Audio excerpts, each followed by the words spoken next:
8 WNBA records were broken in one game last night, and early on it looked like the officials might stop history from happening. Toronto played a physical game, but Sophie Cunningham took over in the second half, hitting 4 straight threes to change the momentum. Indiana finished with 113 points, setting a new franchise record for the most points in a regulation game, while Caitlin Clark added another milestone to her historic season. If you enjoyed the performance, comment CC and Sophie record breaker below. Cunningham, sidestep, 3 more! Sophie Cunningham, pick it up right where she left off with a 3-ball to beat the first quarter buzzer. Rocket, no rim, all net. Cunningham has been breathing fire. Her energy, her effort as a sister. Sophie is one of the ones that you want to look to for a lot of stuff. Just really proud of her. She works really hard and somebody that we need down the stretch for sure. Say closer, because that's where your nickname's gonna be. Wow. Sophie Cunningham, take a bow. Toronto came into the game with a physical approach, looking to slow Indiana's pace and disrupt its rhythm. Early on, that strategy seemed to work as Marina Mabrey set the tone with aggressive defense. On several possessions, she made heavy contact with Caitlin Clark and Sophie Cunningham, but the officials allowed play to continue. As the game went on, many viewers felt Mabrey was consistently getting the benefit of the doubt, adding to the frustration around the officiating. This is where it all starts. Marina Mabrey pushes Lexi Hall. A full push. Caitlin Clark would have been called for a offensive foul and received a turnover, but not Marina Mabrey, multiple times this game. And then, how does Lexi Hall get elbowed in the back on a screen, and they call a foul on Lexi Hall? Lexi Hall took several hard hits throughout the game. On one play, she collided with a screen from Marina Mabrey, but the foul was called on Hull, leaving her visibly frustrated. Later, after another physical screen, Hull was again whistled for the foul despite the contact. During the stoppage, Mabrey also flicked Hull's ponytail before continuing to argue with the officials. Hull simply laughed it off, but the sequence underscored how physical and contentious the game had become. Definitely gets hit in the face. And then this is just crap. First of all, Marina Mabrey pushes her and then acts like she didn't elbow Lexi Hall. That's obviously on purpose. And Lexi Hall luckily just laughs it off. But look at this. She elbows Lexi Hall out of the way. And Lexi Hall's laughing at her. Come on. I mean, after the 4th time this game. But anyways, we know that she's a dirty player. Raven Johnson never let any of it affect the way she played. She chased loose balls, fought for deflections, and threw herself on the floor whenever the team needed an extra effort. Every time the Fever needed someone to bring energy and remind everyone that the game was still within their control, Johnson answered the call. Her impact may not show up in the box score the same way a 27-point performance does, but when the whistles keep interrupting the flow and the game's rhythm starts to disappear, it's her hustle, effort, and relentless energy that help keep the offense steady and prevent the team from losing its momentum. Art to knowing when that pass makes sense. Sometimes you can make it, and Raven Johnson forces the turnover. There you go. You make the next play. Lexi Hull matched that toughness on defense, and alongside Raven Johnson, she handled Toronto's physical play without getting pulled into unnecessary confrontations. Both stayed composed and kept Indiana in control. After the game, Coach White noted that Toronto attempted only 19 free throws, reflecting the Fever's disciplined defense. Indiana led for most of the night, and the player who made sure that advantage never disappeared came off the bench ready to catch fire. Have that chip on your shoulder. Here's Billings in the corner. That one's off the mark. Clark the rebound. Here's Hall off the window with the finish. Sophie Cunningham delivered a standout performance off the bench against Toronto, hitting 6 3-pointers for 24 points and finishing with a game-best plus-minus of +26. Her impact was especially clear in the second half, where she helped shift the momentum in Indiana's favor. Cunningham later revealed she had been dealing with an elbow issue that affected her shooting, but after getting it treated, she's begun to regain confidence in her shot. Her recent performances suggest she is finding her rhythm again, including a previous game where she scored 11 points in just 2 minutes to spark a turnaround. Sophie's the X factor. She's tough as nails. She's somebody who never complains, plays through pain. Sophie's like the glue stick to this team, man. Sophie Cunningham, feisty. Without her, we won't be where we are. Her ability to shoot the ball just opened up so many avenues for us. Clark, Cunningham. Oh, yeah!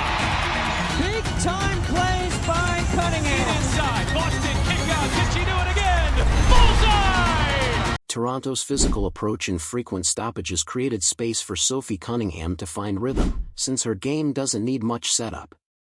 One clean catch on the wing is often enough for her to get into her shooting motion. With Toronto focused heavily on Caitlin Clark, open perimeter looks began to appear throughout possessions. In the second half, Cunningham took full advantage. She knocked down shot after shot from deep, and once she got going, Toronto struggled to adjust or settle into consistent defensive coverage as her shooting stretched the floor. Cunningham from way outside. She can't miss.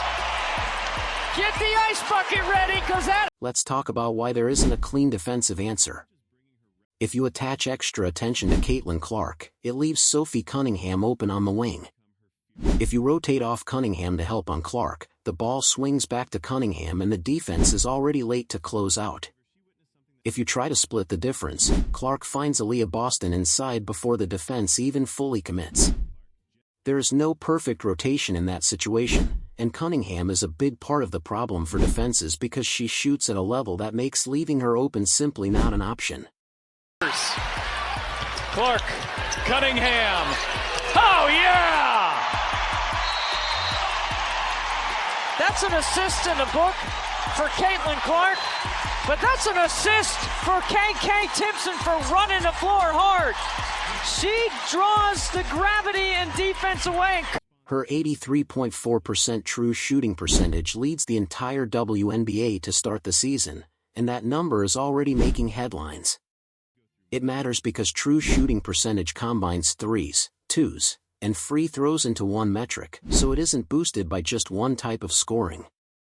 She finished 8 of 11 from the field with 6 made threes, and her shots were barely grazing the rim on the way through, which is exactly the kind of efficiency that frustrates opposing coaches.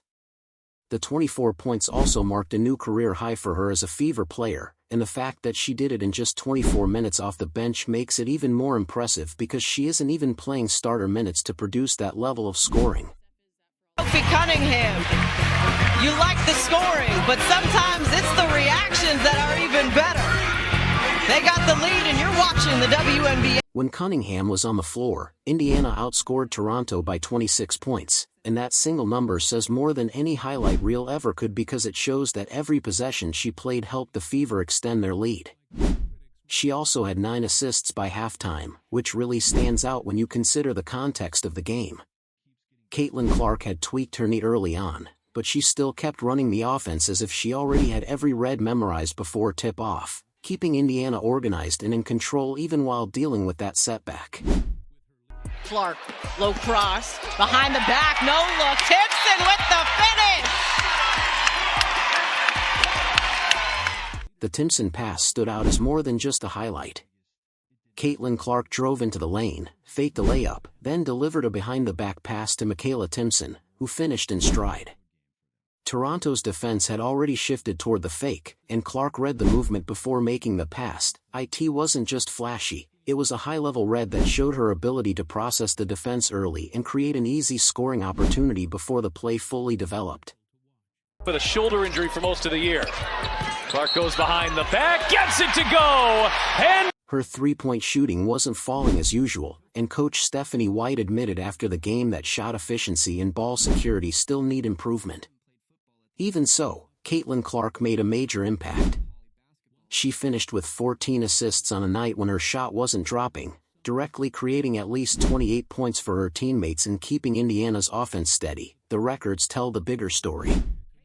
Clark tied Chelsea Gray for 4th all-time in points and assists double-doubles in WNBA history with 21. She also became just the 2nd player ever, alongside Diana Taurasi, to record multiple 20-point, 14-assist games in a single season. On top of that, She already holds the WNBA record for most 20-point, 10-assist games, and added another, bringing her total to 14 career games, an unmatched mark in league history. This is a nice pocket pass right there. Down the lane line by Billings. Great read. The pace record is the one that really puts everything into perspective. Caitlin Clark reached 250 points and 100 assists in just 13 games this season, making her the fastest player in WNBA history to hit that milestone. She broke the previous record by 3 full games, a gap that highlights just how far ahead her production has been. She also continues to add to her own standard for 20-point, 10-assist games, with 8 in her rookie season and already 4 more this year, and the season is still ongoing. Gets back defensively. Boston fakes the handoff and goes backdoor to Mitchell. What a play. Well done. Kelsey Mitchell finished with 27 points, while Aaliyah Boston added 18 points and 11 rebounds for her 4th straight double-double, performances that would normally headline any recap. However, Caitlin Clark's 14 assists shifted the way the game was played.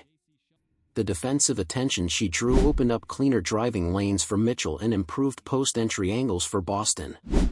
When Clark distributes the ball at that level, Indiana's entire offense becomes easier and more efficient for everyone on the floor. Here's Mitchell, feed inside for Boston, who muscles her way in, draws the foul, and 1. Indiana's previous 3 wins were tight, back-and-forth finishes where the Fever had to fight to hold on. This game felt different. Toronto stayed competitive early, but Indiana never fully lost control, outscoring them 32-23 in the third quarter and finishing with 28 points in the fourth to close it out. The key was how the margin was built. Kelsey Mitchell scored 27 points attacking downhill off pick-and-roll actions with Caitlin Clark, forcing Toronto into constant defensive rotations. When they collapsed on drives, it left shooters like Sophie Cunningham open on the perimeter, creating mismatches Indiana repeatedly exploited. Mitchell kept finishing at the rim and drawing fouls, while Toronto's defense consistently arrived a step late. It wasn't luck, it was the result of sustained pressure that eventually stretched the defense past its breaking point.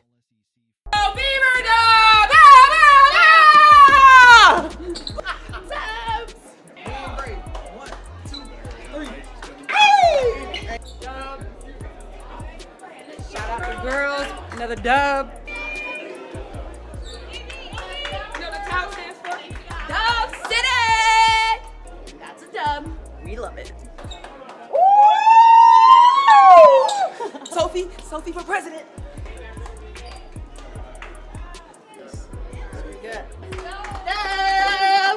Aaliyah Boston's 18 points and 11 rebounds came in a quiet but efficient way, focused on finishing at the rim and controlling the glass. It marked her 4th straight double-double, showing consistent production rather than a one-game surge. Much of her success comes from the attention drawn by Caitlin Clark, whose drives force defenses to collapse and often leave Boston open as an early outlet option. As the game progressed, Toronto's guard rotation began to wear down, and Indiana's ball movement exposed the gaps. Quick ball reversals forced defenders to chase shooters across the floor, and by the fourth quarter, Toronto could no longer keep pace. What was once a manageable game quickly turned into a decisive Indiana lead within minutes. Johnson, cross court, is there time for this? Yes, there is! Sophie Cunningham, pick it up right where she left off with a 3-ball to beat the first quarter buzzer. The Fever pushed past 100 with time still left, then moved beyond 110, finishing with 113 points in regulation, a new franchise record for most points in a non-overtime game. They reached it against a physical Toronto team that started with a clear defensive plan and early foul pressure. Coach Stephanie White's system is built on pace and spacing, and this kind of scoring reflects how effective it becomes when the ball moves quickly and every player is a threat. Indiana's 22-point win showed that Toronto ran out of answers well before the final buzzer, with multiple records falling in a franchise scoring milestone set. The performance set the stage for a revealing post-game discussion about just how far the team's offense has evolved. Oh, what a night for Sophie Cunningham. 6 of 7 for 24 points. Sophie, just describe what this place feels like when you're knocking down those type of... teammates. And we have to just protect home court, and tonight was my night. It was a lot of people's nights. I think we had great pace. We picked up defensively, which was really nice. And when we set those high jacks for C, it just opens the court for everybody. So I'm just proud of our whole team. I think we really dialed in tonight. Total control of the second half. We haven't seen much of that this season. What did it take for this team to hold that lead? Coach Stephanie White walked into the post-game press conference after a franchise record 113-point night and opened by focusing on turnovers, rather than the 8 records or the dominant win. For those watching closely, it reflected the internal standards of the program. White acknowledged Caitlin Clark's pace and her ability to create for teammates, but stressed areas for improvement, including defense, limiting fouls, and reducing free throw opportunities. She also highlighted the importance of ball movement, emphasizing paint touches and ball reversals as key parts of the system. While some felt Clark's 14-assist performance wasn't directly highlighted, it underscored how high the team's expectations are, where even standout performances are still evaluated through the lens of refinement and growth. And then with Caitlin, she didn't shoot that great tonight, but what did you think of the overall floor game and her ability to still affect the game positively with 14 assists and just setting the table? I thought it was really good. She did a great job of finding her teammates. Again, her pace. You can tell she's got her burst back. She does a good job of forcing the action in the ball screen and really creates 2-on-1 opportunities. And so then she does a good job. I thought tonight, the way she got the ball out on time was really good, and it set her teammates up for great shots. Caitlin Clark's media availability took a different direction after the game. Reporters noticed friendship bracelets she had been wearing marked with October 1, 2026. Clark confirmed she has a specific date in mind for the launch of her Nike signature shoe. Though she did not share further details, she also reflected on the meaning behind it, saying she hopes it represents more than basketball and inspires young people to pursue their goals, no matter what they are. Meanwhile, Sophie Cunningham credited treatment she received for her elbow for helping restore confidence in her shot, explaining that she had been playing through discomfort but now feels her release returning to normal. She emphasized the team's growth, saying Indiana is still building its rhythm, showing little focus on individual celebration despite her strong scoring run. You just touched on it with the defense and offense, but this is the most points you guys have ever scored in a non-overtime game. What did you feel offensively was working so well today? Our defense. I think our pace was key tonight. Defensively, there was great communication. We followed our scout, and when we didn't, we had great communication of how to get it back. And so I really do think we kept them one and done for the most part, and we got to run in transition. And so I think when Kelsey's getting the ball, when AB is getting the ball, it opens up for everyone else, and hopefully we can continue this. The Player of the Week conversation started before the locker room had even cleared out. A 4-game winning streak, 14 assists, and multiple records in a single night immediately pushed Caitlin Clark into the center of the MVP discussion. Her assist numbers are becoming increasingly difficult to ignore, with separation from the rest of the league continuing to grow. A dominant win, a franchise scoring record, and a night filled with milestones all strengthen her case. She is on pace to challenge assist records and continues to lead the league in 20-point, 10-assist performances by a wide margin. While some point to the structure of Stephanie White's system, the production is making her impact harder to overlook on a nightly basis.